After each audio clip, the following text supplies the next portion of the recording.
إن الحمد لله نحمده ونستعينه ونستغفره ونعوذ بالله من شرور أنفسنا ومن سيئات أعمالنا من يهده الله فلا مضل له ومن يضلل فلا هادي له وأشهد أن لا إله إلا الله وحده لا شريك له وأشهد أن محمدا عبده ورسوله أرسله بالهدى ودين الحق ليظهره على الدين كله ولو كره المشركون اللهم صل على محمد وعلى آل محمد كما صليت على إبراهيم وعلى آل إبراهيم إنك حميد مجيد اللهم بارك على محمد وعلى آل محمد كما باركت على إبراهيم وعلى آل إبراهيم إنك حميد مجيد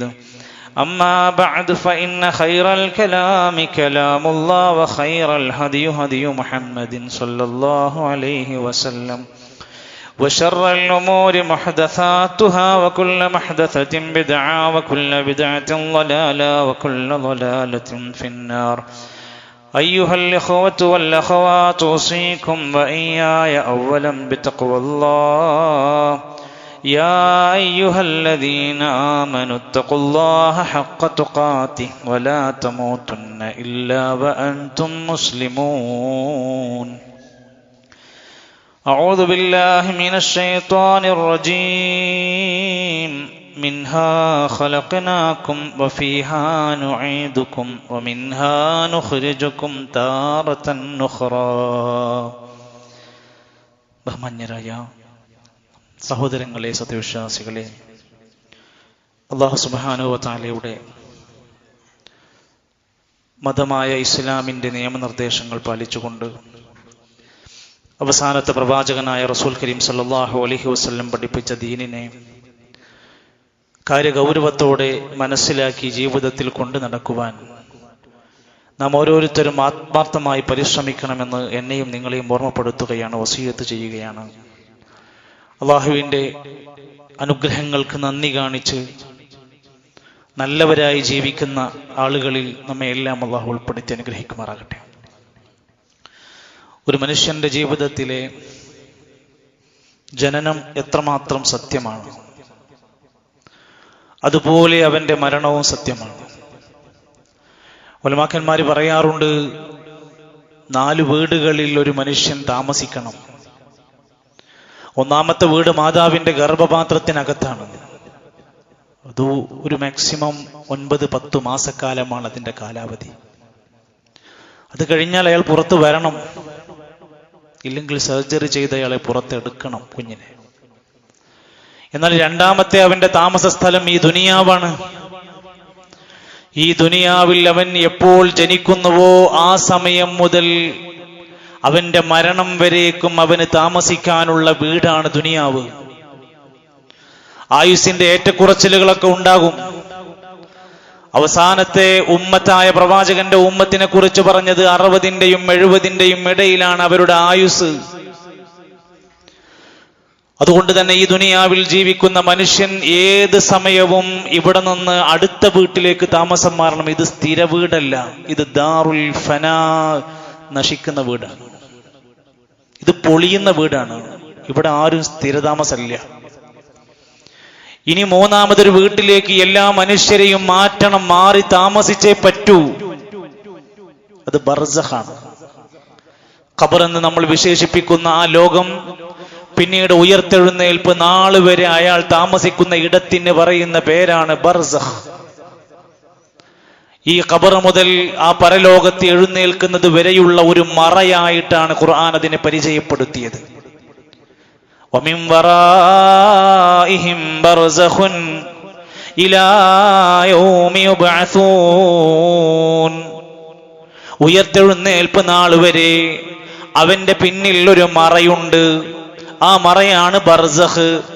അവിടെ അവന് രക്ഷയും ശിക്ഷയും ലഭിക്കപ്പെടുന്ന ഒരു ലോകം അവനെ കാത്തിരിക്കുന്നുണ്ട്. ഇസ്ലാം ആ രംഗം പഠിപ്പിക്കുന്നിടത്തൊക്കെ പറയുന്ന 4മതൊരു താമസ സ്ഥലമാണ് അവസാനത്തെ അവന്റെ താമസ സ്ഥലം. ഇമ്മാ ഫിൽ ജന്നതി വ ഇമ്മാ ഫിന്നാർ. ഒന്നുകിൽ സ്വർഗം, അതായിരിക്കും ചില ആളുകളുടെ സ്ഥിരതാമസം.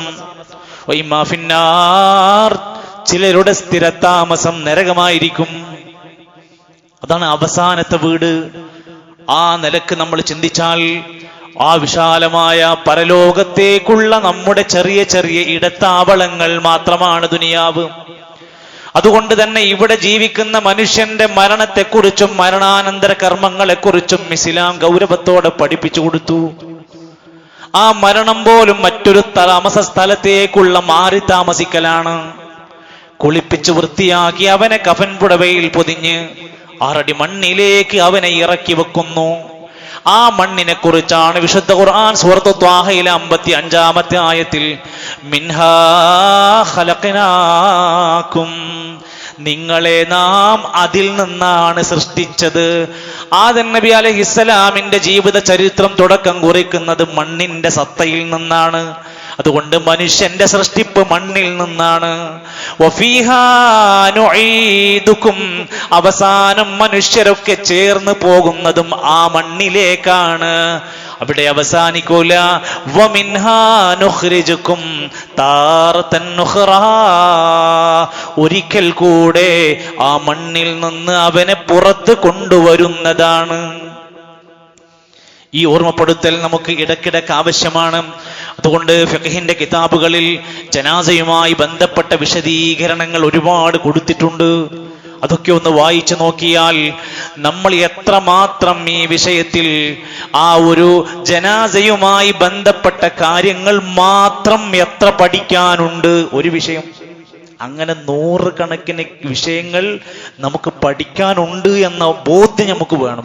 എനിക്കറിവില്ല, ഞാൻ തീരെ വായിച്ചിട്ടില്ല, ഞാൻ തീരെ പഠിച്ചിട്ടില്ല എന്ന ഓരോരുത്തരുടെയും ബോധ്യം പറയുന്ന എനിക്കും നമുക്ക് ഓരോരുത്തർക്കും വേണം. എനിക്ക് തീരെ അറിവില്ല എന്ന ബോധം വേണം. അപ്പൊ നമ്മൾ കേൾക്കും, അപ്പൊ പഠിക്കും, അപ്പൊ വായിക്കും. മിഴി തുറന്ന് ചിന്തകളോടെ ചെവി കൊടുത്ത് നമ്മൾ കേൾക്കാൻ തുടങ്ങും. എനിക്കിതൊന്നും അറിയേണ്ടതില്ല എന്ന് തോന്നിയാൽ പിന്നെ അയാൾ പഠിക്കില്ല. ഉലമാക്കന്മാർ കിതാബിൽ രേഖപ്പെടുത്താണ്, ഒരു ജനാസയെ മറവ് ചെയ്യുന്നതിന്റെ മുമ്പ് നമസ്കരിക്കണമെന്ന് പഠിപ്പിച്ചു. ഒരു ജനാസയെ കൊണ്ടുപോകുമ്പോൾ നിങ്ങൾ ആ ജനാസന്റെ പിന്നിൽ അനുഗമിക്കണമെന്ന് പഠിപ്പിച്ചു. ഒരു ജനാസയുടെ നമസ്കാരമുണ്ടെന്ന് അറിഞ്ഞാൽ അവിടെ ഓടിക്കൂടുന്നത് വിശ്വാസികൾക്ക് എത്ര ഗുണകരമാണ്. ജനാസ നമസ്കാരം ഗൗരവത്തോടെ കാണണം. പങ്കെടുക്കാൻ പറ്റാവുന്നിടത്തോളം നമ്മൾ അവിടെ ഉണ്ടാവണം. മനിത്തബഅ ജനാസത മുസ്ലിമിൻ ഈമാനം വഹ്തിസാബാ, ഏതെങ്കിലും ഒരു മനുഷ്യൻ, ഒരു മുഅ്മിനായ ഈമാനുള്ള പ്രതിഫലം പ്രതീക്ഷിച്ച ഒരു മനുഷ്യൻ ഒരു ജനാസന്റെ പിന്നാലെ നീങ്ങിയാൽ അവന് വലിയ ഖിറാത്തുകൾ പ്രതിഫലം പറഞ്ഞിട്ടുണ്ട്. മാ മിൻ മയ്യിതിൻ യുസല്ലി അലൈഹി ഉമ്മത്തുൻ മിനൽ മുസ്ലിമീൻ, മുസ്ലിമീങ്ങളിൽ നിന്ന് ഏതെങ്കിലും ഒരാൾ മയ്യിത്തിന് വേണ്ടി നമസ്കരിക്കുകയാണ് ഉമ്മത്ത് മുസ്ലിമത്തിൽ നിന്ന്, യബ്ലുഗൂന അൻ യകൂനൂ മിഅ, ആ മനുഷ്യന്റെ ജനാസക്ക് വേണ്ടി നമസ്കരിക്കുന്നവർ 100 പേരുണ്ടെങ്കിൽ ഫയശ്ഫഊന ലഹു, എന്നിട്ട് അവർ ആ ജനാസക്ക് വേണ്ടി ശഫാഅത്ത് ചോദിക്കുന്നു. അല്ലാഹുമ്മഗ്ഫിർ ലഹു വർഹംഹു വആഫിഹി വഅഫു അൻഹു എന്നങ്ങനെ ശഫാഅത്ത് ചോദിച്ച് പ്രാർത്ഥിക്കുകയും ചെയ്താൽ ഇല്ലാ ശുഫിഉ ഫീ, അവരുടെ ശഫാഅത്ത് സ്വീകരിക്കപ്പെടുന്നതാണ്. നമ്മൾ മരിച്ചാൽ ഒരു 100 പേര് ജനാസ നമസ്കരിക്കുന്ന കൂട്ടത്തിൽ ശഫാഅത്ത് ചോദിച്ച് മയ്യിത്തിന് വേണ്ടി, ഗുണത്തിന് വേണ്ടി പ്രാർത്ഥിക്കുന്ന 100 പേര് ഉണ്ടാവണം. അതെങ്ങനെ ഉണ്ടാവുക? അത് സമൂഹത്തിൽ ഇറങ്ങി പ്രവർത്തിക്കണം. നമ്മൾ ഒഴിഞ്ഞ ഒരു ഭാഗത്ത് നമ്മുടെ കാര്യം, നമ്മുടെ കച്ചവടം, നമ്മുടെ ജോലി, നമ്മുടെ പണം മാത്രം നോക്കിയിരുന്ന നമ്മൾ മരിച്ചു എന്ന് പറഞ്ഞ ഒരു സ്റ്റിക്കറും നിൽക്കും. ഇല്ലെങ്കിൽ നമ്മുടെ ജനാസക്കരികിലേക്ക് ആളുകൾ ഒഴുകും. 1, 2, 3 തവണ ജമാഅത്ത് നമസ്കരിക്കേണ്ടുന്ന അവസ്ഥ ഉണ്ടാകും. നമ്മളും സമൂഹവും തമ്മിൽ എത്ര ബന്ധമുണ്ടോ, നമ്മളും കുടുംബം തമ്മിൽ എത്ര ബന്ധമുണ്ടോ, നമ്മളും നാട്ടിലെ മനുഷ്യരോടും അയൽവാസികളോട് എത്ര ബന്ധമുണ്ടോ, അതിനനുസരിച്ച് ജനാസന്റെ ബാക്കിലുള്ള സഫുകളുടെ എണ്ണം കൂടും. അത് പെട്ടെന്നുണ്ടാകുന്ന ഒന്നല്ല. ഹദീസിൽ പറഞ്ഞ വാക്ക്, മാ മിൻ റജുലിൻ മുസ്ലിമിൻ യമൂത്ത്, ഒരു മുസ്ലിമായ മനുഷ്യൻ മരിക്കുമ്പോൾ ഫയഖൂമു അലാ ജനാസതിഹി 40 റജുല, 40 ആളുകൾ ഒരു മയ്യിത്തിന് വേണ്ടി നമസ്കരിക്കുന്നു. എങ്ങനെയുള്ള ലാ യുശ്രികൂന ബില്ലാഹി ശൈആ, ഒരിക്കലും ജീവിതത്തിൽ ശിർക്ക് ചെയ്യാത്തവരായവർ. ഇല്ലാ ശഫഅഹുമുല്ലാഹു ഫീഹി, അവർ ആ ജനാസക്ക് നടത്തുന്ന ശഫാഅത്താകുന്ന പ്രാർത്ഥന സ്വീകരിക്കാതിരിക്കില്ല. ആരെങ്കിലും ഒരുമിച്ച് കൂടിയിട്ട് കാര്യമില്ല. നല്ല കറകളഞ്ഞ തൗഹീദിന്റെ വക്താക്കൾ അതിന് തൗഹീദിന്റെ കൂടെ ഉണ്ടാവണം. ഞാനത് മാത്രം വിഷയം പറയാ. ഇനിയും ഉലമാക്കന്മാര് പറയാണ്, എത്ര പ്രായമുള്ളവർക്ക് വേണ്ടി നമ്മൾ നമസ്കരിക്കണം. ഗർഭിണിയായ ഒരു ഉമ്മ 4 മാസം പ്രായമാകുന്ന കുഞ്ഞിന്റെ 4 മാസം മാത്രം വയറിനകത്ത് ആയിട്ടില്ല, 3 3.5 ആയിട്ട് പ്രായമായിട്ടുള്ളുവെങ്കിൽ ആ കുട്ടിക്ക് വേണ്ടി നമസ്കാരം ആവശ്യമില്ല. എന്നാൽ റൂഹ് ഊതപ്പെടുന്ന 4 മാസം തികഞ്ഞ ഗർഭിണിയാണ്, ആ കുഞ്ഞാണ് ഗർഭകാലത്ത് മരിക്കുന്നതെങ്കിൽ, അല്ലെങ്കിൽ 4 മാസം കഴിഞ്ഞ ഒരു കുഞ്ഞിനെ പെട്ടെന്ന് പ്രസവിച്ചുകൊണ്ട് മരിക്കുകയാണെങ്കിൽ അവിടുന്ന് കാണാം അസ്യഖ്തു യുസല്ലി അലൈഹി, 4 മാസം തികഞ്ഞുള്ള ഏതേത് ജനാസക്കും നിങ്ങൾ നമസ്കരിക്കണം. വയുദ്ആ ലിവാലിദൈഹി ബിൽ മഗ്ഫിറതി വറഹ്മതി, അത്തരത്തിലുള്ള കുഞ്ഞുങ്ങൾ മരിച്ചാൽ ആ നമസ്കാരത്തിൽ അവരുടെ മാതാപിതാക്കൾക്ക് റഹ്മത്തിന് വേണ്ടിയിട്ട് നിങ്ങൾ പ്രാർത്ഥിക്കുകയും വേണം. വിശദീകരിച്ചിട്ടുണ്ട്. കുഞ്ഞ് മരിച്ചാൽ കുഞ്ഞിന് വേണ്ടിയുള്ള ജനാസ നമസ്കാരത്തിൽ പ്രത്യേക പ്രാർത്ഥനയും പഠിപ്പിച്ചിട്ടുണ്ട്.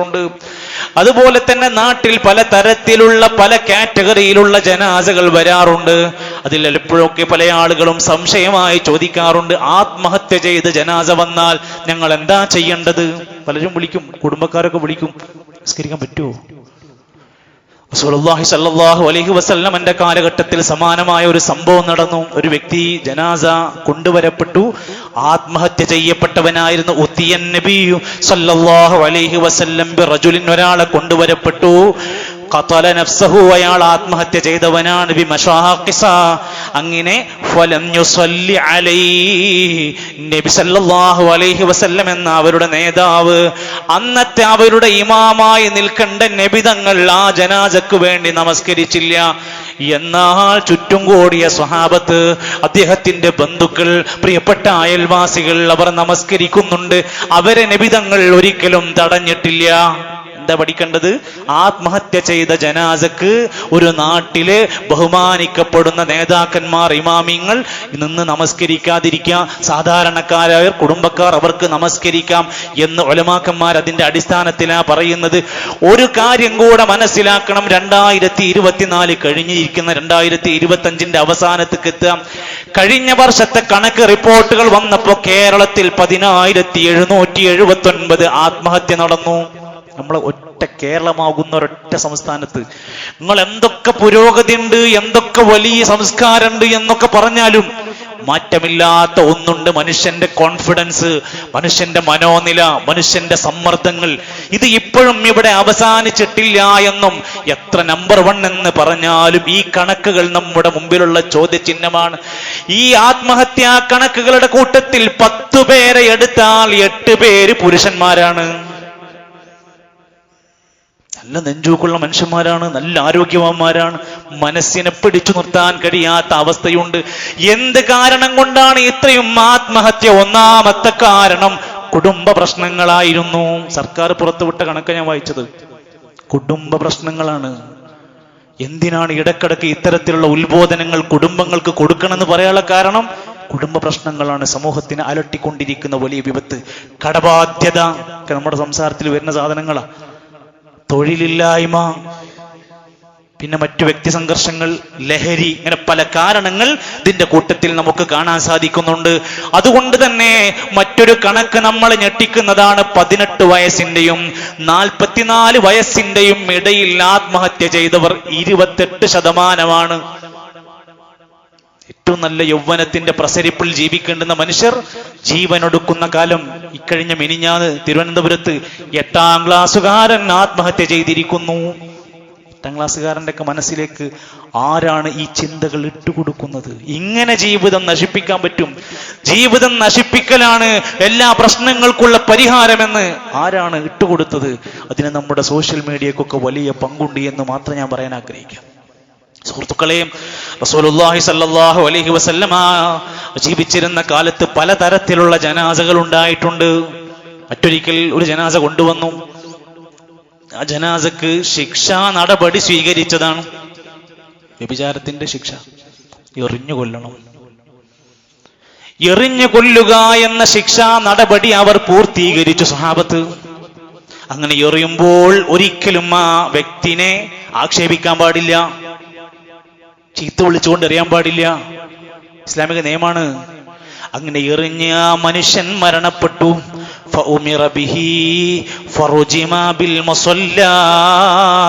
പൊതുജനങ്ങൾ നമസ്കരിക്കുന്ന ഈദ്ഗാഹ് പോലെയുള്ള സ്ഥലത്ത് വെച്ചുകൊണ്ട് അദ്ദേഹത്തെ എറിഞ്ഞ് കൊല്ലപ്പെട്ടു.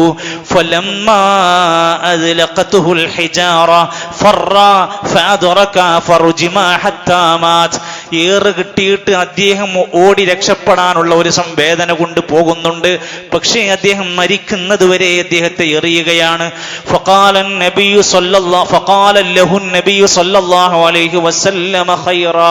നബി തങ്ങൾ അദ്ദേഹം മരിച്ചപ്പോൾ അദ്ദേഹത്തിന് ഖൈറിന് വേണ്ടി പ്രാർത്ഥിക്കുകയാണ്. ശപിക്കല്ല, ആക്ഷേപിക്കല്ല, കുറ്റപ്പെടുത്തല്ല, ഒരു നിയമം നടപ്പിലാക്കി. എന്നിട്ട് ഖൈറിന് വേണ്ടി പ്രാർത്ഥിച്ചു. വസല്ല അലൈഹി, ജനാസയായി കൊണ്ടുവന്ന് വെച്ച് നബി തങ്ങൾ ആ ജനാസക്ക് വേണ്ടി നമസ്കരിച്ചു. ഇപ്പൊ നമ്മുടെ നാട്ടിൽ ഏതെങ്കിലും വധശിക്ഷ നടപ്പിലാക്കി കൊണ്ടുവരപ്പെട്ടാൽ മാറി നിൽക്കേണ്ട ആവശ്യമില്ല, നമസ്കരിക്കാം എന്നാണ് ഇതിന്റെ തെളിവ്. എന്തിനേയും നമ്മൾ എവിടേക്കാ ചേർക്കേണ്ടത്? നമ്മുടെ ജീവിതത്തിലേക്ക് അതിനെ കൂട്ടി വായിക്കാൻ വേണ്ടി ഞാൻ പറഞ്ഞതാണ്. നബി സല്ലല്ലാഹു അലൈഹി വസല്ലമ മുമ്പിൽ മയ്യത്തില്ലാതെ ജനാസയില്ലാതെ നമസ്കരിച്ച രംഗമുണ്ടായിട്ടുണ്ടോ? എല്ലാവരും കേൾക്കുക. ഇനി വിഷയം ആവർത്തിച്ച് പറയാതിരിക്കാൻ വേണ്ടിയിട്ടാണ് ഞാൻ പറയുന്നത്. എല്ലാവരും പഠിക്കുക. നമ്മുടെ നാട്ടിലെ വാട്സപ്പ് ഗ്രൂപ്പിൽ വെള്ളിയാഴ്ച രാവിലെ മെസ്സേജ് വരും. 50 ആൾ ഖദീജ, അബൂബക്കർ, ഫാത്തിമ, ഇട്ടിലത്തോടി, ഖദീജ, നസ്ഫീസ, കുറെ പേരിങ്ങനെ വായിച്ചിട്ട് ഇവർക്ക് വേണ്ടി മയ്യിത്ത് നമസ്കരിക്കുക. അല്ല, അവർക്ക് നിസ്കരിച്ചിട്ടില്ലേ? നിസ്കരിച്ചിക്കണ്. കുളിപ്പിച്ചിട്ടില്ലേ? കുളിപ്പിച്ചിക്കണ്. ഖബറടക്കിയില്ലേ? ശരിക്കും എല്ലാം ചെയ്തിക്കണ്. പിന്നെന്തിനാ അതെന്നാലും നമ്മൾ നിസ്കരിക്കണം? ആരാ ഇത് പഠിപ്പിക്കുന്നത്? നബി സല്ലല്ലാഹു അലൈഹി വസല്ലമ ഒരൊറ്റ സന്ദർഭത്തിലാണ് മയ്യിത്ത് മുമ്പിലില്ലാതെ ഒരു മയ്യിത്ത് നിസ്കാരം നടത്തിയത്. എവിടെയാ? قال النبي صلى الله عليه وسلم حين مات النجاشي. നെഗസ് എന്ന് പറയുന്ന പ്രദേശത്ത് നജാഷിയിൽ ഭരിച്ചിരുന്ന ഒരു ഭരണാധികാരി ഉണ്ടായിരുന്നു. അസ്ഹമ എന്നായിരുന്നു അദ്ദേഹത്തിന്റെ പേര്. അദ്ദേഹം മുസ്ലിമായിരുന്നു. നാട്ടുകാരും മുസ്ലിമായിരുന്നില്ല. ശരിക്കും ശ്രദ്ധിച്ചു നോക്കി. നാട്ടുകാർ മുസ്ലിമല്ല, ഖലീഫ മുസ്ലിമായിരുന്നു. അദ്ദേഹം മരിച്ചപ്പോൾ നാട്ടുകാരെല്ലാവരും സാധാരണ ഒരു മയ്യത്തിനെ കൊണ്ടുപോയി ഖബറടക്കുന്നത് പോലെ നമസ്കരിക്കാതെ കൊണ്ടുപോയി മറവ് ചെയ്തു. വാർത്ത പിന്നീട് ദിവസങ്ങൾക്ക് ശേഷം നബി സല്ലല്ലാഹു അലൈഹി വസല്ലമ അറിഞ്ഞു. ഇങ്ങനെ ഒരു സംഭവം നടന്നു എന്നും ആരാരും നിസ്കരിച്ചിട്ടില്ല എന്നും അറിഞ്ഞപ്പോൾ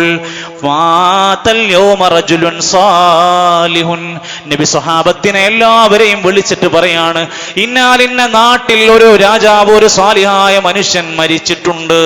ഫഖൂമൂ, നിങ്ങളെല്ലാവരും റെഡിയാവണം. ഫസല്ലൂ അലാ അഖീകും അസ്ഹമ, അസ്ഹമ എന്ന നമ്മുടെ സഹോദരന് വേണ്ടി നിങ്ങൾ നിസ്കരിക്കണം. എന്റെ കാരണം അവിടെ നിസ്കാരം നടന്നിട്ടില്ല, ഒരിക്കൽ പോലും നടന്നിട്ടില്ല. ഒരാളും നിസ്കരിച്ചിട്ടില്ല. അവിടെ നിസ്കരിക്കൽ വാജിബാണ് നമുക്ക്. അതുകൊണ്ട് അറിഞ്ഞ ഉടനെ അവരെല്ലാവരും ഇല്ലാത്ത സ്ഥലത്തില്ലാത്ത മയ്യത്തിന് വേണ്ടി നമസ്കരിച്ചു. എന്നിട്ട് ഈ ഹദീസിന്റെ അടിസ്ഥാനത്തിൽ നബി സല്ലല്ലാഹു അലൈഹി വസല്ലം പഠിപ്പിച്ചു മറ്റൊരു കാര്യമുണ്ട്. മറ്റെത്രയോ സ്ഥലത്ത് വെച്ച് എത്രയോ സ്വഹാബിമാർ മരിച്ചിരുന്നു. അവർക്കൊക്കെ അതാത് നാട്ടിൽ വെച്ച് നിസ്കാരം നടന്നിരുന്നു. പിന്നെ വേറെ ഒരാൾക്ക് വേണ്ടിയും അങ്ങനെ ഒരു നമസ്കാരം മയ്യത്തില്ലാതെ നമസ്കരിച്ചിട്ടില്ല. അതുകൊണ്ട് ഉലമാക്കന്മാര് പറയാണ്, 2 വിഭാഗം ആളുകൾക്ക് വേണ്ടിയേ മയ്യിത്ത് അവിടെ ഇല്ലെങ്കിൽ നിസ്കരിക്കാൻ പറ്റൂ. ഒന്ന്, മുസ്ലിമീങ്ങൾ ആരുമില്ലാത്ത ഒരു സ്ഥലത്ത് ആ ജനാസക്ക് വേണ്ടി ആരും നിസ്കരിച്ചിട്ടില്ലെങ്കിൽ അവർക്ക് വേണ്ടി ഓരോ പ്രദേശങ്ങളിലും നമസ്കരിക്കാം. ഇപ്പോൾ പറഞ്ഞു കഴിഞ്ഞു. 2, മുസ്ലിമീങ്ങളുടെ പൊതുവായ ഒരു ഭരണാധികാരി, മുസ്ലിമീങ്ങൾക്കിടയിൽ വലിയ ഒരു ഇമാമ്, അങ്ങനെ ഒരാൾ മരണപ്പെട്ടാൽ അതും ഈ ഹദീസിന്റെ അടിസ്ഥാനത്തിലും അവർക്ക് വേണ്ടിയും ജനാസ നമസ്കരിക്കാം. ചില ആൾക്കാരൊക്കെ ഇങ്ങനെ ട്രോളിയിട്ട് ചോദിക്കും, കണ്ടുവോ ഹറമില് മറ്റേ ഇമാമ് മരിച്ചപ്പോ നിസ്കരിച്ചല്ലോ, വഹാബികൾക്ക് ഇത് പറ്റുമോ എന്നൊക്കെ ചോദിക്കും. പൊന്നു സഹോദരാ, ഇസ്ലാമിന്റെ നിയമം എന്ന് പറയുന്നത് എത്ര വിശാലമാണ്. ഫിഖ്ഹിന്റെ കിതാബിൽ പഠിപ്പിക്കാതെ പോയ കിതാബിന്റെ ഏത് ഭാഗമാണ് നമുക്കുള്ളത്? ഇതിന്റെ അടിസ്ഥാനത്തിലാണ് അത് പഠിപ്പിച്ചിരിക്കുന്നത്. മറ്റൊരിക്കൽ നബി സല്ലല്ലാഹു അലൈഹി വസല്ലമ മദീനയിലെ പള്ളിയിൽ വന്നപ്പോൾ അവിടെ സ്ഥിരമായി അടിച്ചുവാരുന്ന ഒരു സഹോദരി ഉണ്ടായിരുന്നു. പള്ളി അടിച്ചുവാരുന്ന സഹോദരി. ഹദീസിൽ ഇമാം മുസ്ലിം ഉദ്ധരിക്കുന്ന 956 ഹദീസ്. ഒരു ദിവസം വന്നപ്പോൾ ഈ സഹോദരി അടിച്ചുവാരിയതായി കാണുന്നില്ല, പള്ളി വൃത്തിയായി കാണുന്നില്ല. നബി തങ്ങൾ ചോദിച്ചു, എവിടെ പോയി ആ സഹോദരി? അവര് പറഞ്ഞു, സ്വഹാബത്ത് പറഞ്ഞു, നബിയേ, കഴിഞ്ഞ ദിവസങ്ങളിൽ അവർ സുഖമില്ലാതെ മരിച്ചു. ഞങ്ങളെല്ലാവരും അവർക്ക് വേണ്ടി മയ്യിത്ത് നമസ്കരിച്ചവരെ മറവ് ചെയ്തു. നബി തങ്ങൾ പോലും അറിഞ്ഞിട്ടില്ല. ഉടൻ നബി തങ്ങൾ പറയാണ്, ഫദുല്ലൂനി അലാ ഖബരി, എനിക്കവരുടെ ഖബറൊന്ന് കാണിച്ചു തരുമോ? എന്തിനാണ്? എനിക്ക് ഖബറൊന്ന് കാണിച്ചു തരുമോ? ഫസ്വല്ല അലൈഹാ, നബി തങ്ങൾക്ക് ഖബർ കാണിച്ചു കൊടുത്തു. അവിടെ ചെന്നിട്ട് നബി ഖബറിന്റെ അടുത്ത് പോയി നമസ്കരിച്ചു. അവിടെ മയ്യിത്തുണ്ട്, അവിടെ ഖബറിനകത്ത് മയ്യിത്തുണ്ട്. നബി തങ്ങൾ അവിടെ വെച്ച് നമസ്കരിച്ചു. സുമ്മ ഖാല, എന്നിട്ട് നബി പഠിപ്പിച്ചു, ഇന്ന ഹാദിഹിൽ ഖുബൂറ മംലൂഅത്തുൻ ളുൽമത്തുൻ അലാ അഹ്ലിഹാ, ഈ ഖബറിടത്തിലുള്ള ആളുകളുടെ ഖബർ ഇരുട്ടറയിലായിരുന്നു. ഞാൻ ഇവിടെ വന്നു പ്രാർത്ഥിച്ചപ്പോൾ അവരുടെ ഖബറിടം അല്ലാഹ് പ്രകാശം കൊണ്ട് നിറച്ചിട്ടുണ്ട്. ഇതിന്റെ അടിസ്ഥാനത്തിൽ ഹദീസ് പണ്ഡിതന്മാര് പറയാണ്, നമ്മൾ ഒരു ജനാസന്റെ നിസ്കാരത്തിന് യാത്ര പുറപ്പെട്ടു, പക്ഷേ സമയം വൈകിപ്പോയി, ജനാസനെ ഖബറടക്കി നമ്മൾ ബ്ലോക്കപ്പെട്ടു. ശരി, ഇഞ്ഞെന്താ ചെയ്യാൻ? നിസ്കരിക്കാതെ തിരിച്ചു പോരണോ? വേണ്ട, നമുക്ക് ആ ഖബറിങ്ങൾ ചെന്നുകൊണ്ട് ആ വ്യക്തിക്ക് വേണ്ടി നിസ്കരിക്കാം. ബാപ്പാന്റെ ജനാസ ഇവിടെ ഖബറടക്കാൻ നിൽക്കാണ്, മക്കൾ ഗൾഫിലാണുള്ളത്, 2 ദിവസം കാത്തിക്കണം, 1 ദിവസം കാത്തിക്കണം. ഏറ്റവും നല്ല വഴി, നിങ്ങൾ വാപ്പയുടെ അല്ലെങ്കിൽ പ്രിയപ്പെട്ടവരുടെ ഖബറടക്കം വേഗം പൂർത്തിയാക്കിക്കോ, ഞാൻ അവിടെ വന്നിട്ട് നിസ്കരിച്ചോളാം. ഈ ഹദീസ് പോരെ? ആ ഖബറിങ്ങൾ വന്നുകൊണ്ട് നബി സല്ലല്ലാഹു അലൈഹി വസല്ലമ നമസ്കരിച്ചു. ഇനി മറ്റൊരു റിപ്പോർട്ട് പഠിപ്പിക്കാമെന്ന ഉമ്മു സഅദ് എന്ന് പറയുന്ന മഹദി മരണപ്പെട്ടപ്പോൾ വന്നബിയു സല്ലല്ലാഹു അലൈഹി വസല്ലമ ഗായിബുൻ, നബി തങ്ങൾ സ്ഥലത്തില്ലായിരുന്നു. ഫലമ്മാ ഖദിമാ സ്വല്ല അലൈഹാ, നബി തങ്ങൾ നാട്ടിലേക്ക് വന്നപ്പോ അവരുടെ ഖബറിങ്ങൾ ചെന്നുകൊണ്ട് നമസ്കരിച്ചു. വഖദ് മളാലി ദാലിക ശഹ്രിൻ, അപ്പോ ഏകദേശം 1 മാസത്തിന്റെ അടുത്തേ ആയിട്ടുള്ളൂ ഖബറടക്കം കഴിഞ്ഞിട്ട്. അതിൽ നിന്ന് പണ്ഡിതന്മാർ പറഞ്ഞു, അങ്ങനെ 1 മാസം വരെയൊക്കെയാണ് അതിന്റെ കാലാവധി. അല്ലെങ്കിൽ അവിടെ ചെന്നിട്ട് മയ്യത്തിനു വേണ്ടി പ്രാർത്ഥിക്കുക മാത്രമാണ് പിന്നെ ചെയ്യേണ്ടത് എന്നത്. ഇനി നമസ്കരിക്കാൻ നിൽക്കുമ്പോൾ സാധാരണഗതിയിൽ നമ്മളൊക്കെ അറിയേണ്ടതും ശ്രദ്ധിക്കേണ്ടതുമായ ചില കാര്യങ്ങൾ കൂടെ ചേർത്ത് വെക്കാൻ ആഗ്രഹിക്കുക. ഇമാമ് എവിടെ ഇമാം വെക്കണം? പുരുഷനാണ് മരിച്ചതെങ്കിൽ നെഞ്ചിനോടും തലയോടും ചേർന്ന് നിൽക്കുന്ന ഭാഗത്തേക്ക് ഇമാമ് നിൽക്കുക. ഒരു സ്ത്രീയാണ് മരിച്ചതെങ്കിൽ സ്ത്രീയുടെ മധ്യഭാഗത്ത് വയറിന്റെ ഭാഗത്തേക്ക് ഇമാമ് നിൽക്കുക. ഒരു സ്ഥലത്ത് ഒരുപാട് ജനാസകൾ കൊണ്ടുവന്നോ, പുരുഷന്മാരും സ്ത്രീകളും കുട്ടികളൊക്കെ ഉണ്ട്. അങ്ങനെ ഉണ്ടെങ്കിൽ മയ്യത്തിന്റെ ഏറ്റവും അടുത്ത് പുരുഷന്മാരെയാണ്, പിന്നെ കുട്ടികൾ, പിന്നെ ഖിബ്ലനോട് ഏറ്റവും അടുത്ത് സ്ത്രീകളെയാണ് കിടത്തേണ്ടത്. അങ്ങനെയൊക്കെയുള്ള രൂപങ്ങളൊക്കെ പഠിച്ചിട്ടുണ്ട്. പള്ളിയിൽ വെച്ച് മയ്യിത്ത് നമസ്കരിക്കാൻ പറ്റുമോ? ചിലർക്കൊക്കെ ചില തർക്കങ്ങൾ, സംശയങ്ങൾ പറയാറുണ്ട്. സ്വഹാബത്തിന്റെ കാലഘട്ടത്തിൽ ആയിഷ റളിയല്ലാഹു അൻഹ പറയാണ്, സഅദ് ഇബ്നു അബീ വഖാസ് റളിയല്ലാഹു അൻഹുവിന്റെ ജനാസ പള്ളിയിൽ വന്ന് നമസ്കരിക്കാൻ ആവശ്യപ്പെട്ടപ്പോൾ ചിലരൊക്കെ പറഞ്ഞു, പള്ളിയിൽ വെച്ചുകൊണ്ട് ജനാസ നിസ്കാരം നടത്താൻ പറ്റുമോ എന്നൊരു സംശയം രേഖപ്പെടുത്തിയപ്പോൾ ആയിഷ റളിയല്ലാഹു അൻഹ പറഞ്ഞു കൊടുക്കുകയാണ്, നബിന്റെ പ്രിയപ്പെട്ട ഭാര്യ നമ്മുടെ ഉമ്മയായ ആയിഷ റളിയല്ലാഹു അൻഹ പഠിപ്പിച്ചു കൊടുക്കണം, മാ സ്വല്ലാ റസൂലുള്ളാഹി സ്വല്ലല്ലാഹു അലൈഹി വസല്ലം അൻ സുഹൈൽ ബിൻ ബൈളാ ഇല്ലാ ഫിൽ മസ്ജിദി. സുഹൈൽ ബിൻ ബൈളായിന്റെ ജനാസ നമസ്കാരം നബി പള്ളിയിൽ വെച്ചിട്ടല്ലേ നമസ്കരിച്ചത്, നിങ്ങൾ അതൊക്കെ മറന്നുപോയോ എന്ന് ചോദിക്കുന്നുണ്ട്. അതുകൊണ്ട് പള്ളിയിലും ജനാസ നമസ്കാരം നടത്താൻ വിലക്കൊന്നുമില്ല. അബൂബക്കർ സിദ്ദീഖ് റളിയല്ലാഹു അൻഹുവിന്റെ, ഉമർ റളിയല്ലാഹു അൻഹും അവരുടെ എല്ലാം മയ്യിത്ത് നമസ്കാരം നടന്നത് പള്ളിയിൽ വെച്ചായി സാദുൽ മആദ് രേഖപ്പെടുത്തിയിട്ടുണ്ട്. ഇനിയും സഹോദരങ്ങളെ, ജമാഅത്തായി നമസ്കരിക്കുകയാണ്. നമ്മുടെ ആ ജനാസന്റെ കാര്യത്തിൽ നിസ്കരിക്കാൻ വേണ്ടി നിൽക്കുമ്പോൾ ആള് കുറവാണെങ്കിൽ, അല്ലെങ്കിൽ 5, 8, 10 സഫ് ഉണ്ടാവും. ഇനി അഥവാ ഏതെങ്കിലും കാരണങ്ങൾ കൊണ്ട് ആള് കുറവുള്ള ജമാഅത്താണെങ്കിൽ ഉള്ള ആളുകളെ 3 ആക്കി തിരിക്കാം. ഒറ്റ ജമാഅത്തായിട്ട് നിർവഹിക്കാതെ 3 സഫെങ്കിലുമാക്കി നമസ്കരിക്കാൻ. മാമിൻ മുസ്ലിമിൻ യമൂതു ഫയുസല്ലി അലൈഹി സലാസതി സുഫൂഫിൻ മിനൽ മുസ്ലിമീന ഇല്ലാ ഔജബ്. 3 സഫുകളെങ്കിലും ആയിക്കൊണ്ട് നമസ്കരിക്കാൻ വേണ്ടിയാണ് ഹദീസ് പഠിപ്പിക്കുന്നത്. ഒരിക്കൽ നബി സല്ലല്ലാഹു അലൈഹി വസല്ലം ഒരു ജനാസന്റെ അടുത്ത് നമസ്കരിക്കാൻ വേണ്ടി നിൽക്കാണ്. വമഅഹു സബ്അതു നഫരിൻ, ആകെയുള്ളത് 7 പേരായിരുന്നു. ചില പെട്ടെന്നുള്ള ജനാസ മറവിയന്റെ ഒക്കെ ഉണ്ടാവും. ഫജഅല സലാസത സഫ്ഫാ, നബി ആ 7 പേരെ 3ആക്കി തിരിച്ചു. വസ്നൈനി സഫ്ഫൻ വവാഹിദൻ സഫ്ഫാ, ഉള്ളവരെ വിഭജിച്ച് 3ആക്കി തിരിച്ചിട്ട് അങ്ങനെ നമസ്കരിച്ചു. ഇനി പൊതുവെ നമ്മുടെ നാട്ടിൽ കണ്ടുകൊണ്ടിരിക്കുന്ന ചില പ്രവണതകളെ കൂടെ കിതാബുകളിൽ പറയുന്നുണ്ട്. എല്ലാ സമയത്തും ഒരുപോലെയല്ല.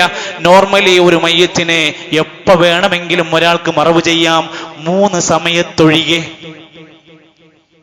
നമസ്കാരം വിലക്കപ്പെട്ട 3 സമയമുണ്ട്. ആ സമയത്ത് പരമാവധി ജനാസ ഖബറടക്കുന്നത് ഒഴിവാക്കലാണ് നല്ലത്. എന്നാൽ അത്യാവശ്യ ഘട്ടമാണെങ്കിൽ അതും വിലക്കപ്പെട്ടതല്ല. ആ 3 സമയം ഏതാ? രാവിലെ സൂര്യന്റെ ഉദയം തുടങ്ങിയിട്ട് സൂര്യൻ ഉദിച്ചുയർന്ന സമയം വരെ. നമ്മുടെ സുബഹി നമസ്കാരം കഴിഞ്ഞിട്ട് 1 മണിക്കൂറൊക്കെ നമ്മൾ നമസ്കരിക്കാതിരിക്കാറുണ്ടല്ലോ, അതെ. 2ാമത്തെ സമയം സൂര്യൻ നട്ടുച്ച ഏറ്റവും മൂർധാവിന്റെ നിൽക്കൽ മധ്യഭാഗത്ത് എത്തി നിൽക്കുന്ന സമയം, 11:45 12 മണി സമയമാകുന്ന സമയത്ത് ഏറ്റവും ടോപ്പിൽ നിൽക്കുന്ന സമയം. ഒന്നുകിൽ ഇങ്ങോട്ട് തന്നണം, അല്ലെങ്കിൽ പിറകിലേക്ക്. 3ാമത്തെ സമയം സൂര്യന്റെ അസ്തമയ സമയത്ത്, നമ്മുടെ മഗ്‌രിബിനെ അടുപ്പിച്ചുള്ള സമയമുണ്ടല്ലോ, ആ സമയത്ത് നമസ്കരിക്കാതിരിക്കലാണ് നല്ലത് എന്ന് ഉലമാക്കന്മാര് പറഞ്ഞിട്ടുണ്ട്. മറ്റൊന്ന് ആളുകൾ ചോദിക്കുന്നതാണ്, എപ്പോൾ ആര് ഇമാമ് നിൽക്കണമെന്നാണ്. ഇമാമ് നിൽക്കാൻ ഏറ്റവും യോഗ്യനായ 1ാമത്തെയാള് വസിയത്തുള്ള വ്യക്തിയാണ്. ഒരാൾ മരിക്കുന്നതിന് മുന്നാൾ നിൽക്കണമെന്ന് വസിയത്ത് പറഞ്ഞ അയാളാണ്. അബൂബക്കർ സിദ്ദീഖ് റളിയല്ലാഹു അൻഹു വസിയത്തുണ്ടായിരുന്നു, ഉമർ റളിയല്ലാഹു അൻഹു നിസ്കരിച്ചത്.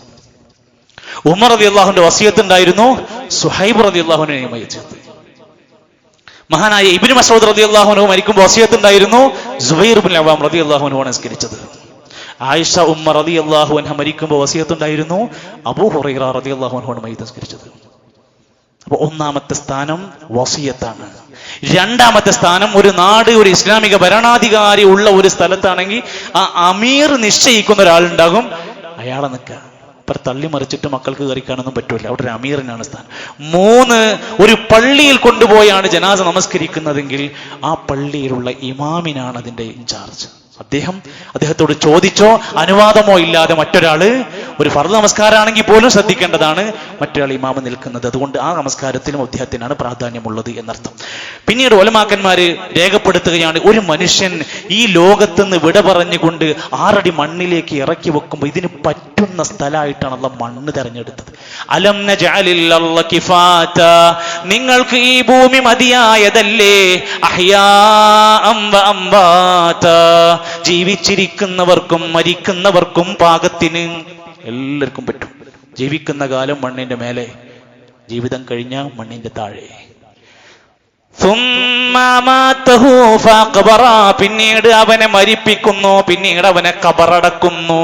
ഖബറടക്കാൻ പറ്റിയ കോലത്തിലാണ് മനുഷ്യനെ പടച്ചിരിക്കുന്നത് എന്നാണ് രേഖപ്പെടുത്തുന്നത്. അതാണ് ഏറ്റവും മാന്യത. ബിർറൻ വ ത്വാഅതൻ വ ഇക്റാമുൽ ലിൽ മയ്യിതി വഅതിന. കിതാബിൽ പറയാണ്, ഒരു മയ്യത്തിന് കൊടുക്കുന്ന ആദരവും ബഹുമാനവും പരിഗണനയും പുണ്യവും എല്ലാം ഖബറടക്കുന്നതിലാണ്. ആ മയ്യത്തെടുത്ത് ചുമലിൽ വെക്കുന്നത് പോലും മഹത്തരമായ സുന്നത്താണ്. അതിന് വേഗത്തിൽ കൊണ്ടുപോകാൻ, അഥവാ ഇനിയിപ്പോ ചില ദൂരം വഴിക്കാണെങ്കിൽ മാത്രം വാഹനങ്ങളോ മൃഗങ്ങളോ ഒക്കെ ഉപയോഗപ്പെടുത്തും. അല്ലാത്തിടത്തോളം വേഗത്തിൽ ചുമന്ന് കൊണ്ടുപോകലാണ് ഏറ്റവും അഫ്ളലായ രീതി. വേഗത്തിൽ കൊണ്ടുപോകാൻ വേണ്ടി ശ്രദ്ധിക്കണം. ഒരു സാവകാശം ആടിപ്പാടി പോകുന്ന അവസ്ഥ ഉണ്ടാകരുത്. അസ്രിഉ ബിൽ ജനാസ, നബി തങ്ങൾ പഠിപ്പിക്കുകയാണ്, ജനാസയുമായി വേഗത്തിൽ പോകണം. ഫഇൻ തകു സാലിഹതൻ, ഒരു സാലിഹത്തായ ആത്മാവാണെങ്കിൽ ഫഖൈർ, എത്ര നല്ലതാണ്. തുഖദ്ദിമു അവൻ എത്രയെത്ര നന്മയാണ് വരാനിരിക്കുന്നത്. ഒരു ഷർറ് പിടിച്ച ആത്മാവാകുമോ നമുക്കറിയില്ല. ആണെങ്കിൽ എന്തിനാണ് നമ്മുടെ ചുമലിൽ അത് വെച്ചുകൊണ്ടിരിക്കുന്നത്? 2ആണെങ്കിലും വേഗത്തിൽ മറവ് ചെയ്യാൻ ശ്രമിക്കാൻ വേണ്ടി പറഞ്ഞു പോകുമ്പോ അതുപോലെ ശാന്തമായി, ശബ്ദകോലാഹലങ്ങളില്ലാതെ, മുദ്രാവാക്യങ്ങളില്ലാതെ, വീരവാദങ്ങളില്ലാതെ, ദിക്ർ കൊണ്ടോ ഖുർആൻ കൊണ്ടോ ശബ്ദമുയർത്താതെ, മരണമോർത്ത് പരലോകമോർത്ത് കൊണ്ട് ജനാസ കൊണ്ടുപോകാൻ ശ്രദ്ധിക്കണം. ഇൻഷാ അല്ലാഹ് അടുത്ത ആഴ്ചയിൽ അതിന്റെ ചില വിശദീകരണങ്ങൾ, ചില ആദാബുകൾ പഠിപ്പിക്കാനുണ്ട്. അതുപോലെ തന്നെയാണ് ഉമ്മു അത്തിയ റളിയല്ലാഹു അൻഹ പറയുകയാണ്, സഹോദരിമാർ പഠിക്കണം, നഹീന അൻ ഇത്തിബാഇൽ ജനാസ, ജനാസനെ അനുഗമിക്കുന്നത് സ്ത്രീകൾക്ക് വിലക്കിയിട്ടുണ്ട്. ജനാസന്റെ പിന്നാലെ സ്ത്രീകൾ പോകാൻ പാടില്ല. ഖബർ പരമാവധി ആഴത്തിലാകാൻ ശ്രദ്ധിക്കാൻ പറഞ്ഞു. ഇഹ്ഫിറൂ, നന്നായി കുഴി കുഴിക്കണം. വഔസിഉ, വിശാലതയുണ്ടാക്കണം ആ ജനാസക്ക് പാകത്തിൽ. വഅമ്മികൂ, അതിനൽപ്പം ആഴത്തിലേക്ക് അത് കൊണ്ടുപോയി വെക്കണം. മൃഗങ്ങൾ മാന്തിയെടുക്കരുത്. ഏതെങ്കിലും മാന്തിയെടുക്കുന്ന മൃഗങ്ങൾ ഒരു ജനാസയും മാന്തിയെടുക്കാതിരിക്കാനാണ് അത്രയും ഭദ്രമായി താഴേക്ക് ഇറക്കി വെച്ച് കല്ലൊക്കെ ഇട്ട് മൂടി വെക്കാൻ പറഞ്ഞതൊരു എത്ര വലിയ മര്യാദയാണെന്ന് ആലോചിച്ച് നോക്കും. ഇദാ വളഅതും മൗതാകും ഫിൽ ഖുബൂർ, അങ്ങനെ ഖബറിലേക്ക് മയ്യത്തിനെ ഇറക്കി വെക്കുമ്പോൾ ഫഖൂലൂ, നിങ്ങൾ ഇങ്ങനെ പറയണം, ബിസ്മില്ലാഹ് വഅലാ മില്ലത്തി റസൂലില്ലാഹ്.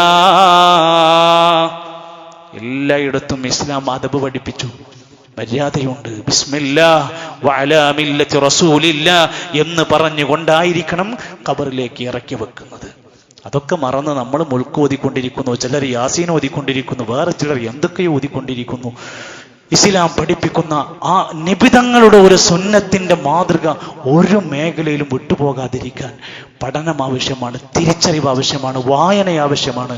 അള്ളാഹു നമുക്കെല്ലാം ഒരുപാട് നാഫിയായ ഇൽമ് അള്ളാഹു പ്രദാനം ചെയ്യുമാറാകട്ടെ.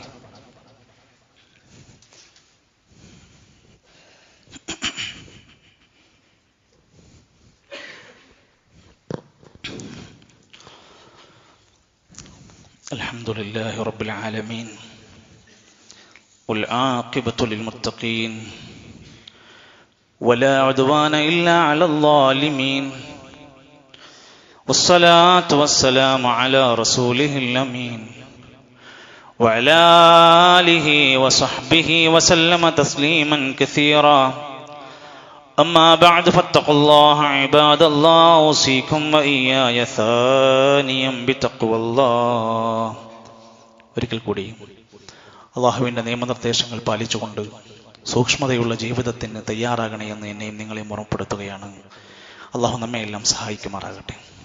സഹോദരങ്ങളെ, നമ്മുടെ നാട്ടിൽ SIR-മായി ബന്ധപ്പെട്ടുള്ള അതിൻ്റെ അവസാന ഘട്ടത്തിലേക്ക് എത്തിക്കൊണ്ടിരിക്കുകയാണ്. ആരെങ്കിലും അത് ശ്രദ്ധിക്കാതെ പോകുന്നവരുണ്ടെങ്കിൽ, എന്തെങ്കിലും കാരണങ്ങൾ കൊണ്ട് വിട്ടുപോയവരൊക്കെ ഉണ്ടെങ്കിൽ 2 ദിവസങ്ങൾക്കുള്ളിൽ അത് എത്തിക്കേണ്ട ഇടത്ത് കൃത്യമായി പൂരിപ്പിച്ച് നൽകാൻ എല്ലാവരും ജാഗ്രത കാണിക്കുക. ആർക്കെങ്കിലും എന്തെങ്കിലും സഹായം ഇനിയും ആവശ്യമുണ്ടെങ്കിൽ മഹലുമായി ബന്ധപ്പെടണമെന്ന് പ്രത്യേകം ഈ വിഷയത്തിൽ സൂചിപ്പിക്കാം. ഒരു ജനാധിപത്യ രാജ്യത്ത്, ഒരു ജനാധിപത്യ വ്യവസ്ഥയിൽ, പ്രത്യേകിച്ചും ന്യൂനപക്ഷങ്ങളുടെയൊക്കെ അവകാശങ്ങൾ ഹനിക്കപ്പെട്ടുകൊണ്ടിരിക്കുന്ന, സ്ത്രീകളുടെയും കുട്ടികളുടെയും സ്വാതന്ത്ര്യത്തിന് വലിയ ഭംഗം വരുത്തിക്കൊണ്ടിരിക്കുന്ന ഒരു കാലഘട്ടത്തിൽ ജനാധിപത്യത്തിൽ വോട്ടിനും അതുപോലെ തന്നെ അത്തരം കാര്യങ്ങൾക്കും വലിയ സ്ഥാനമുണ്ടെന്നും അധികാര കസേരകളിൽ നിന്ന് താഴെ ഇറക്കാനും അധികാര കസേരകളിലേക്ക് കയറ്റിയിരുത്താനൊക്കെ നൽകുന്ന ഒരു അവസരമാണ് നമുക്ക് ജനാധിപത്യ രാജ്യത്ത് ഇലക്ഷൻ എന്ന് പറയുന്നത്. ഇത്തരമൊരു സന്ദർഭങ്ങളിൽ നമുക്ക് ഓരോരുത്തർക്കും ഒരു രാഷ്ട്രീയം ചിന്താഗതിയും ഒക്കെ നമുക്കുണ്ടാകും. പക്ഷേ മറ്റുള്ളവരുടെ ദുനിയവിയായ ഉയർച്ചക്കും വിജയത്തിനും വേണ്ടി നമ്മൾ നമ്മുടെ പരലോകം കളയരുത്.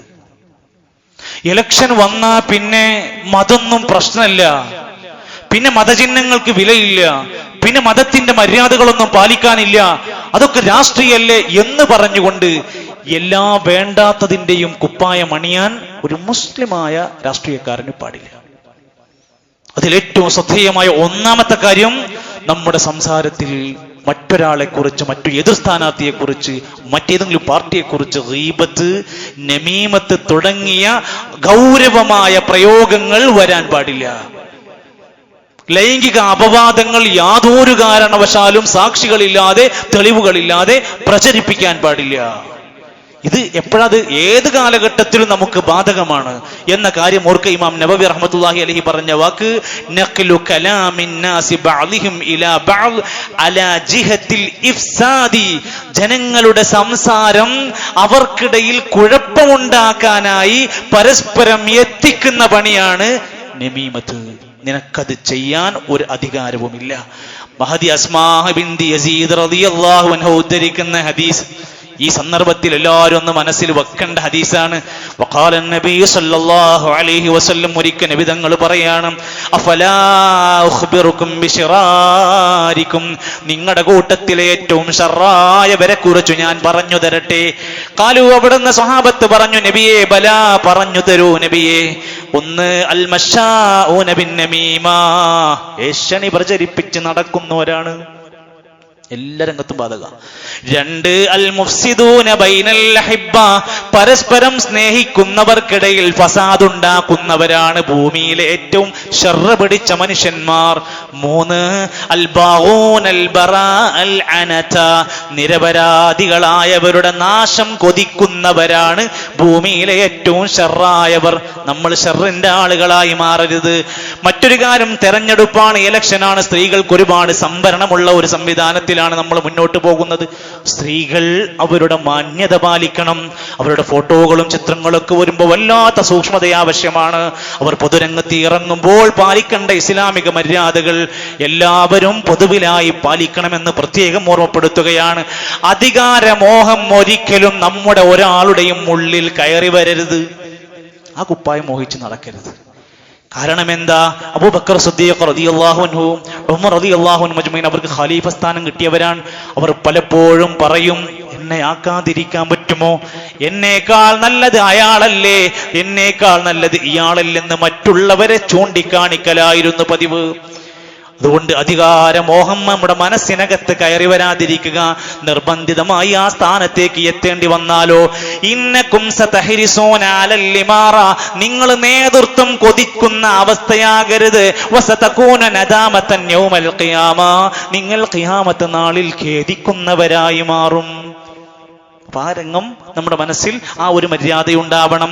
മറ്റൊന്ന്, ഈ സന്ദർഭവുമായി ബന്ധപ്പെട്ട് അവിടെ കാണാൻ സാധിക്കും, നമുക്ക് ഏതൊരു മനുഷ്യനും ഈ പരലോക ജീവിതം വരാനുണ്ടെന്ന ബോധ്യത്തോടെയാണ് ദുനിയാവിൽ കിട്ടുന്ന ഏതേത് സ്ഥാനവും ഉപയോഗിക്കേണ്ടത്. ജനങ്ങൾക്ക് ഉപകരിക്കുന്ന ഖൈർ ചെയ്യുക, പാവങ്ങളെ സഹായിക്കുക, വർദ്ധിതരുടെ കൂടെ നിൽക്കുക, ഓരോരുത്തരുടെയും അവകാശങ്ങൾ മാനിക്കുന്ന രൂപത്തിൽ അവർക്ക് വേണ്ടത് ചെയ്തു കൊടുക്കുക. എന്താവണം ഉദ്ദേശം? എന്റെ ഫോട്ടോ വരണം അല്ല, ഞാൻ അറിയപ്പെടുന്നവനാവണം അല്ല, എനിക്കിതുകൊണ്ട് ഖൈറുണ്ടാവണം, എന്റെ പരലോകം വിജയിക്കണം, എനിക്ക് പ്രതിഫലം കിട്ടണം. വാഗ്ദാനങ്ങൾ നൽകി ജനങ്ങളുടെ ഇടയിൽ കബളിപ്പിക്കുന്നവനായി മാറാൻ പാടില്ല. ഒരു മുഅ്മിൻ ശ്രദ്ധിച്ചോളൂ. വഇദാ വഅദ ഖലഫ, കരാറ് പറഞ്ഞാൽ, വാഗ്ദാനം പറഞ്ഞാൽ ലംഘിക്കുന്നത് കാപട്യമാണ്. അത് സൂക്ഷിക്കാൻ, നമ്മിൽ വരാതിരിക്കാൻ. മറ്റൊന്ന്, ഈ സമയത്ത് ഇലക്ഷനുമായി ബന്ധപ്പെട്ട തിരക്കിട്ട ഓട്ടങ്ങൾ ഇനി 10 ദിവസങ്ങളിലേക്ക് വരുമ്പോ നിസ്കാരത്തിന് ആളില്ലാത്ത അവസ്ഥ വരരുത്. ഇപ്പൊ ജമാഅത്തൊന്നുമില്ല, ഇനി അതാണ് വലുത് അല്ല. നമ്മുടെ ജമാഅത്ത് നടക്കണം. നമ്മുടെ വീട്ടിലുള്ള മാതാപിതാക്കൾക്ക് പുണ്യം ചെയ്യൽ വലിയ കാര്യമാണ്. ഇതിന്റെ ഇടയിലും അത് വിട്ടുപോകരുത്. നമ്മുടെ നിർബന്ധമായ ബാധ്യതകൾ ഒരിക്കലും നഷ്ടപ്പെടാതിരിക്കാനും നമ്മൾ ശ്രദ്ധിക്കേണ്ടതുണ്ട്.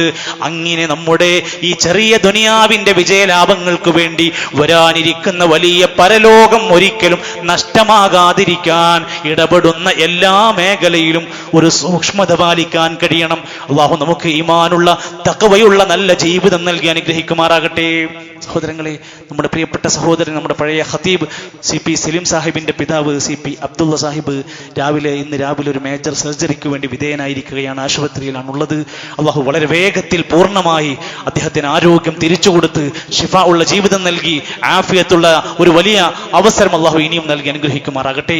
നമ്മുടെ ഖുർആൻ പഠിതാവ് റിയാസ് സാഹിബിന്റെ പെങ്ങൾ MBR ഹോസ്പിറ്റലിൽ ചികിത്സയിലാണ്. ദുആ കൊണ്ട് വസിയത്ത് പറഞ്ഞിട്ടുണ്ട്.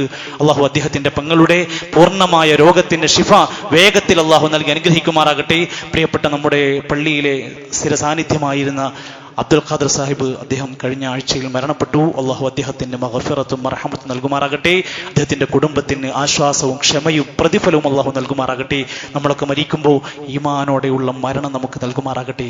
നമ്മുടെ പ്രിയപ്പെട്ടവർ ആരുടെ മണ്ണിൽ ബർസഖിന്റെ ലോകത്ത് അനുഭവിക്കുന്ന ഓരോരുത്തർക്കും അള്ളാഹു സ്വർഗത്തിന്റെ കാഴ്ചകൾ കാണിച്ചു കൊടുക്കുമാറാകട്ടെ. എല്ലാവിധ അപകടങ്ങളിൽ നിന്ന്, ദുരന്തങ്ങളിൽ നിന്ന്, ആത്മഹത്യകളിൽ നിന്ന് നമ്മെ എല്ലാം അള്ളാഹു കാത്ത് രക്ഷിക്കുമാറാകട്ടെ. അള്ളാഹു നമ്മുടെ എല്ലാ സൽക്കർമ്മങ്ങളും സ്വീകരിക്കുമാറാകട്ടെ. നമ്മുടെ തെറ്റുകുറ്റങ്ങൾ പടച്ചറബ് പുറത്ത് മാപ്പ് നൽകുമാറാകട്ടെ. നമ്മുടെ ജീവിത മേഖലകളിലെല്ലാം അള്ളാഹുവേ, നീ ഞങ്ങൾക്ക് ഖൈറും ബറക്കത്തും പ്രദാനം ചെയ്യണമേ. ഞങ്ങളുടെ മക്കളിലൂടെ, ഇണകളിലൂടെ കൺകുളിർമ നൽകണമേ. അള്ളാഹുവേ, ഞങ്ങളുടെ നല്ല മുറാദുകൾ ഹാസിലാക്കി തരണമേ. അല്ലാഹുമ്മ ഗ്ഫിർ ലിൽ മുഅ്മിനീന വൽ മുഅ്മിനാത്ത് വൽ മുസ്ലിമീന വൽ മുസ്ലിമാത്ത് അൽ അഹ്യാഇ മിൻഹും വൽ അംവാത്ത്. റബ്ബനാ തഖബ്ബൽ മിന്നാ ഇന്നക അൻതസ് സമീഉൽ അലീം വതുബ് അലൈനാ ഇന്നക അൻത തവ്വാബുർ റഹീം. തവഫനാ മുസ്ലിമീന വഅൽഹിഖ്നാ ബിസ്സാലിഹീൻ. وصلى الله على نبينا محمد والحمد لله رب العالمين.